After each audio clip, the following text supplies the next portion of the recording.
थांनाय दिनै सालमारिआव कल्याणी आमजेनि दैनि बामबाय नांजाक ड्रेनो खरकसा नुखुनि हामजोक अपर्णा कर्मकार घोष मुंगै मांगथै मानमानिनो गिदिंगै फारसालो सत्यरंजन घोष मुंगै खरकसानो रमखा पूर्व महिला थानानि पुलिस पाटिमंगो याक तंगै मानु हनै सिगांगो खरकनिनो रममानि पुलिस फिया बरकनि थानि पाटिमंगो गिदिंगै मुंसा मानलिया हनै साखा आबनि यागुलो फारसालो पाटिमंगो याक तंगो हनै लेमुसरा देवेन्द्र नगरनि सत्यरंजन घोष मुंगै खरकसानो ग्रेप्तार खालायका एसडिपिओ अजय कुमार दासनि दैदुलमुंबाय पुलिस अफिसार शम्पा दास पूर्व महिला थानानि पुलिस टीम एसडिपिओ शाखा 11 तारिखो लक्ष्मी पूजानि हर सत्यरंजन घोष बिनि बायपनि नकनि गिफलि तंमानि जरावनो लामाव थैनाय हामजोबाय मालाख्या खरकनैनो फेकजोंनाय मानिबाय कुबुलजाक ते टिपो फेकजोंनाय नायतुगै लामा अंखरमानि हामजोखनि सायमानखा बुथारजाकनाय हामजोकनो सत्यरंजन घोष उसकुटि बाय लाहार बेरायरिमान यागुलो कल्याणी आमजायो हानु हाय गिफलि तलांगै रमफ्रेवै ते तियो चुपुगै बोथारगाहनै साकबायथांनो गसिका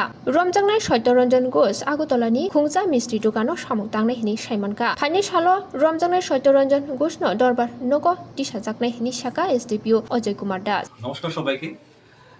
আপনারা অবগত আছেন 12 তারিখে আফটারনুন অ্যারাউন্ড 3 PM একটা আমরা খবর পাই যে একটা ডেড বডি এই কল্যাণী যে পিডব্লিউডি কোয়ার্টার কাছে যে ড্রাইভিং সেন্টার আছে ওখানে ট্রেনের মধ্যে পড়া আছে। অ্যাকর্ডিংলি আমরা যে অফিসার আছে ওখানে মহিলা থানা রাশ করে যায়, ইস্ট আগরতলা থেকেও যায় স্টাফ।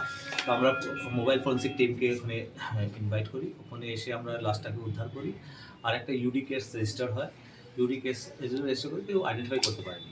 তো সেম ডে তো কোনো আইডেন্টিফিকেশন হয়নি। তো নেক্সট মর্নিং এটা আইডেন্টিফাইড হয়েছে যে ডিসিজের নাম হচ্ছে অপর্ণা কর্মকার ঘোষ, ওয়াইফ অফ দীপক ঘোষ। তো এটা আইডেন্টিফাই হওয়ার পরে ওনার যে ডটার আছে দীপান্বিতা ঘোষ, উনি একটা এফআইআর করেন থানাতে suspecting murder. In the mean time এই কেসটা রেজিস্টার হয় East Agartala PS case number 52 2022 13 তারিখে রেজিস্টার হয় কালকে। আর সেকশন আছে 366, 376, 342, 302, 201, 341, 506 আইপিসি। এই কেসটা রেজিস্টার হওয়ার পরে কেসটা এন্ডোর্স করা হয় আমাদের women sub inspector Shampa Das. Immediately তদন্ত শুরু হয়ে যায়। এই তদন্ততে ওসি ম্যাডাম যে আছেন পারমিতা ম্যাডাম, উনি নিজে এটা সুপারভাইজ করেছে। পুরো থানায় অ্যাজ এ টিম কাজ করেছে, প্রত্যেকটা অফিসার একসঙ্গে ইনভলভ হয়েছে এই কেসের মধ্যে টু ডিটেক্ট। তো ইনিশিয়ালি যে অ্যাজ পার এফআইআর আমরা যে উনি অভিযোগ তুলেছিলেন দীপান্বিতা ঘোষ যে ভাগবত পোদ্দার যিনি এমবিবি কলেজে আছে ওনার আমরা ওনাকে ডিটেন করি, এক্সামিনেশন করি।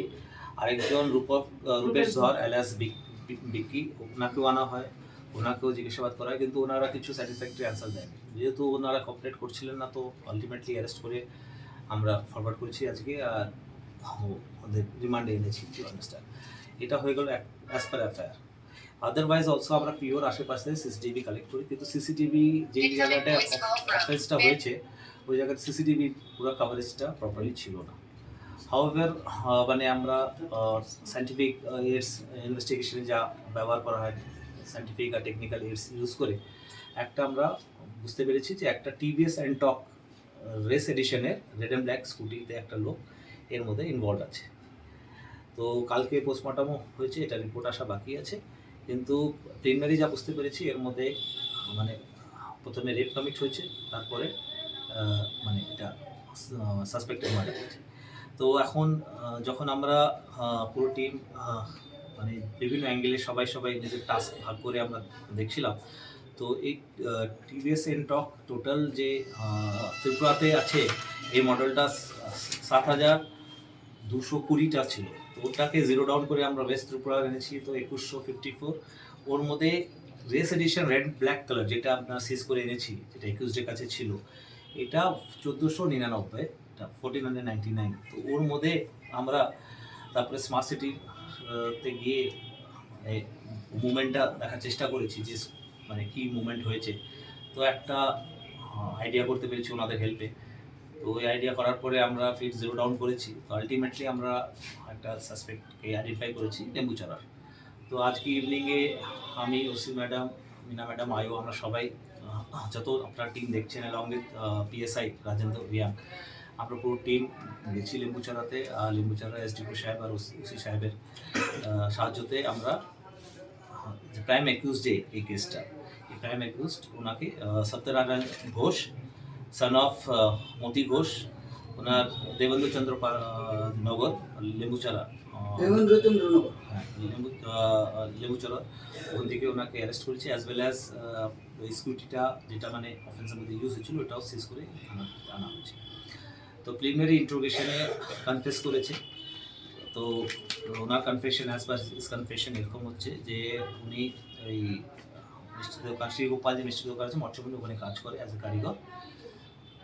10 তারিখে লক্ষ্মী পুজো পরের দিন ইভিনিংয়ে 7টা সাড়ে 7টার সময় উনি বেরিয়েছেন দোকান থেকে। তো ওনাদেরই একটা কর্মচারী সঞ্জিতের সঙ্গে, তো ওনাদের আরেকটা কর্মচারী নির্মলের বাড়িতে বাৎসরিক ওর বাবা বাৎসরিকের একটা কীর্তন ছিল, ওইটা অ্যাটেন্ড করতে গেছে, ওখানে ইনটক্সিকেট হয়েছে। তারপরে ওখানে কীর্তন ফির্তন সেরে 1টা-1:30 নাগাদ আনুমানিক, যেটা আমরা এখন ইনভেস্টিগেশনে কনফার্ম করবো, ওনাকে ওখান থেকে বেরিয়েছে টুয়ার্ডস মানে নিজের বাড়ি যাবে। অন ওয়ে ওই মহিলাটাকে ড্রাঙ্কেন কন্ডিশনে পেয়েছে। তো মদ উদ্দেশ্যতে মহিলা একা দেখে দাঁড়িয়েছে, দাঁড়ানোর পরে মহিলার সঙ্গে কথাবার্তা বলেছে, সেটা আমরা সিসিটিভিতে কিছুটা পেয়েছি। তো কথার মধ্যে মহিলাটা ওনার থেকে মদের মানে ডিমান্ড করেছে। উনিও বাড়ি না গিয়ে ওনার মদ উদ্দেশ্য ছিল মহিলা, উনি মহিলাটাকে বলেছে চলো মদ খাবো বলে গাড়িতে বসিয়েছে। গাড়িতে বসিয়ে আমরা পুরো মুভমেন্ট দেখতে পেয়েছি, 1-1.5 ঘন্টার মতন ঘুরেছে টাউনের মধ্যে, সুটেবল জায়গা পায়নি অফেন্স কমিট করার জন্য। তো ব্যাক ওই জায়গাতে এসেছে, ওই জায়গাতে এসেও ডিসকাশন করেছে। তারপরে মহিলাটা ইনটক্সিকেটেড ছিল, তাও রাজি হয়নি, তো ফোর্সফুল রেপ কমিট হয়েছে।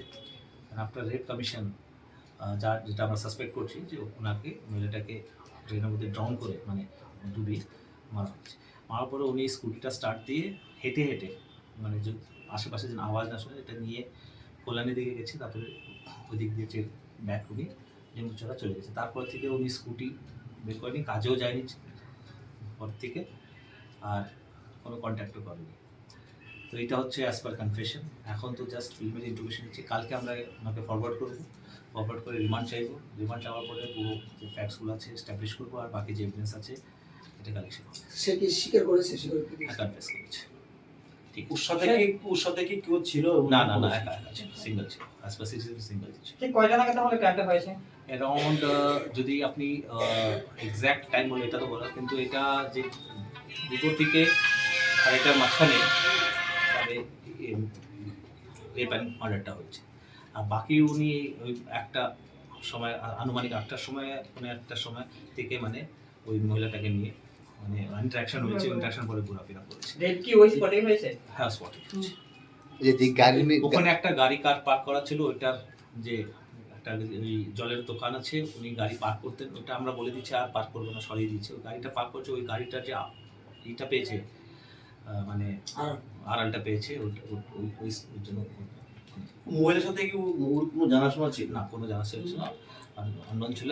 এক প্রেজেন্ট বলছে, তো এটা তো আমরা ইনভেস্টিগেশনটা কনফার্ম করবো। তো মহিলা কোন জায়গা থেকে এসেছিল? রোহিলা ওই পিডব্লিউডি কোয়ার্টারে ওনার বাড়িতে থাকতো, ভাগবত পোদ্দার সঙ্গে ওই মদ খাওয়া নিয়ে একটা যা ভাগবত পোদ্দারের যা কনফিউশন মানে ইন্টারোগেশন বেরিয়েছে, বলেছে মদ খাওয়া নিয়ে বিরোধিতা করেছিল, তাতে রাগের বেঁধে বেরিয়ে গেছিল। যখন রাগে বেরিয়েছিল রাত্রেবেলায় নাইটি পরে, উনি ওখান থেকে মানে সত্যরঞ্জন ঘোষ আসছিল, এখানেই আলাপ, এখানেই মহিলাটা আরও মদ খেতে চান, এটারই সুযোগ নিয়ে ফির মহিলাটাকে স্কুটিতে বসে ঘুরিয়েছে, জায়গা পায়নি, ফির ব্যাক ওই জায়গাতে এসে কমিট করেছে।